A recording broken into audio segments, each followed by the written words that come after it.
Hello, beloved. This is your sister Evangelist Marie, and this is our 135 day into our Bible reading in 365 days. May the Lord be blessed. May the Lord be magnified. We are moving forward. I know it's not easy, but we have to continue to press it on. As per our schedule, we have to finish the book of Luke from verse 59 to 80, and then to read First King chapter 15, 16, and 17. Let us dive into it. So in the book of Luke chapter 1 verse 59 to the end is about the birth of John. So John was the messenger, like the town crier, the one that was sent before the law.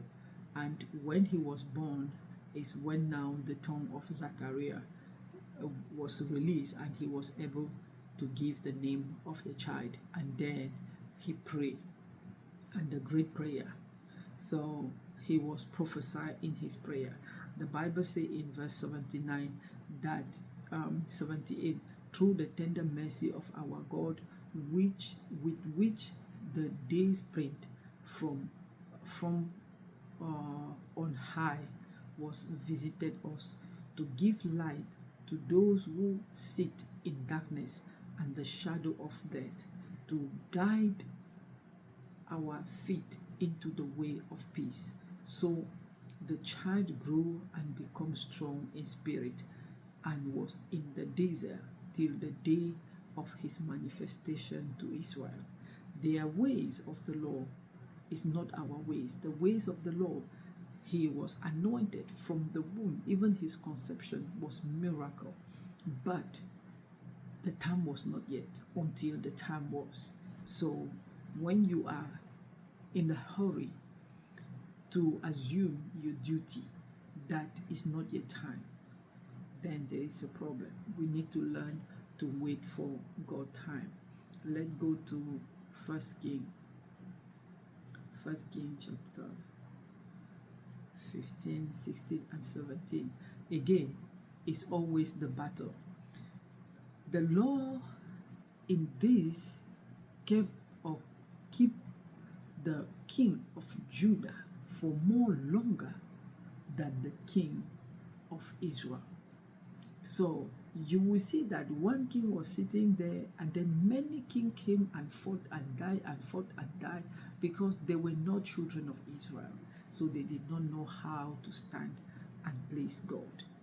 So Judah was, stand still. You will see in the 20th year of Jeroboam, king of Israel, Asa became king over Judah, and he reigned 41 years in Jerusalem. His grandmother's name was Mahasha, the grandmother of Abishalom. Asa did what was right in the sight of the Lord, as did his father David. So you will read and you will see that many people passed by in the sight of Israel, but he was still there. Then in 1 King chapter 17, Elijah the Tishbite of the inhabitant of Gilead said to Ahab. So he have no beginning. They don't know where he came. It's just that Elijah the Tishbite of the inhabitant, even the king, they will say that this is the son of, and the mother was, and the grandmother was. But as for Elijah, they say that Elijah the Tishbite, and he was one of a kind that always appear when God is a trump card of the Lord.